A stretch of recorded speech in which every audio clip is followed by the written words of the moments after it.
Majority Leader Sandro Marcos para tapusin na ang deliberasyon. In line with the long-standing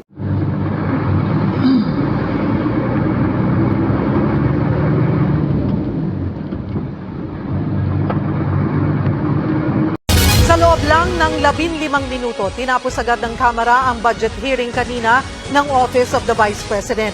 Hindi nakaporma ang Makabayan Bloc na nakatakda sanang gisahin si Vice President Sara Duterte sa anilay questionableng paggasta sa 125 million pesos na confidential fund. Nasa frontline ng balitang yan, si Marian Enriquez.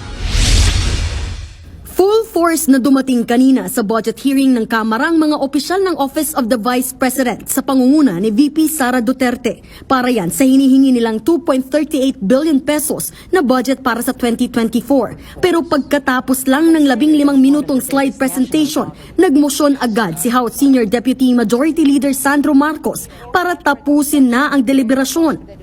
in line with the long-standing tradition of giving the Office of the Vice President parliamentary courtesy, I move to terminate the budget of the Office of the Vice President. I object, We have Madam a motion, Chair. duly seconded. We have a motion, duly seconded, for the termination of the budget of the presentation of the We Office of the Vice object, President. Madam Chair. 21 miyembro ng panel ang bumotong pabor na tapusin na ang budget deliberation. The Chair declares for the motion to terminate the presentation of the budget approved.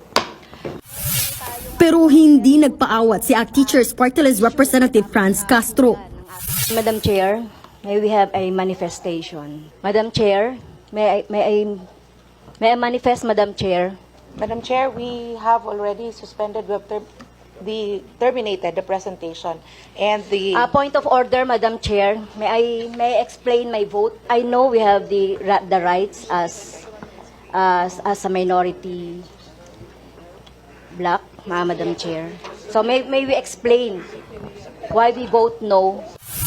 Pinagsusumiti na lang si Castro ng written manifestation pero hindi pa rin siya nagpapigil. May request na lang, Madam Chair, hindi natin ito inaasahan. Madam Chair, yung ganitong and once again, proceedings. this budget briefing is At meron suspended. po tayong meron po tayong issue na dapat na pakinggan ng ating taong bayan at masagot ng Office of the Vice President.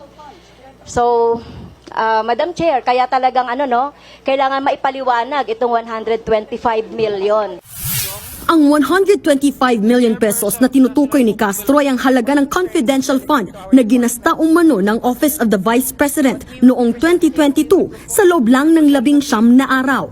Yan ay kahit wala namang nakatokang confidential fund para sa OVP noong taong iyon. Pero bago pa matapos magsalita si Castro, pinatayan na siya ng mikropono. I have the right to explain why I voted no. Kailangan malaman itong 125 million na not confidential fund pero ginastos ng Office of the Vice President at kung saan. Sa press conference pagkatapos ng budget hearing, hindi na itago ng Makabayan Bloc ang pagkadismaya. Kinundena nilang anilay pagratsada sa budget ng OVP. Kami ay talagang galit na galit dito sa pangyayaring ito dahil handang-handa kami nandito yung aming itatanong para maliwanagan ng ating taong bayan. Saan ba ginastos itong 125 million na confidential fund na wala naman sa budget ng 2022 GAA. Akala ko ba ang tapang-tapang ng Vice President para sagutin ang mga tanong regarding confidential fund noong 2022? Nandyan na siya physically, pero bakit hindi pa siya sumagot doon sa mga tanong na naihanda natin? Sa isang pahayag, pinasalamatan ni VP Sara ang patuloy na suporta ng House Appropriations Committee sa mga programa ng OVP. Kaugnay naman ang kinikwestiyong 125 million pesos na confidential fund. Iginiit ng pangalawang Pangulo na wala silang ginawang anumang hindi otorisadong paggasta. Nagsumiti rin daw sila ng liquidation at accomplishment report sa mga kinauukulan. Nananawagan din ng Vice Presidente sa Makabayan Bloc na itigil na ang mga pag-atake sa OVP kung wala naman silang ebidensya. Nagbabalita mula sa Frontline, Marian Enriquez, News 5.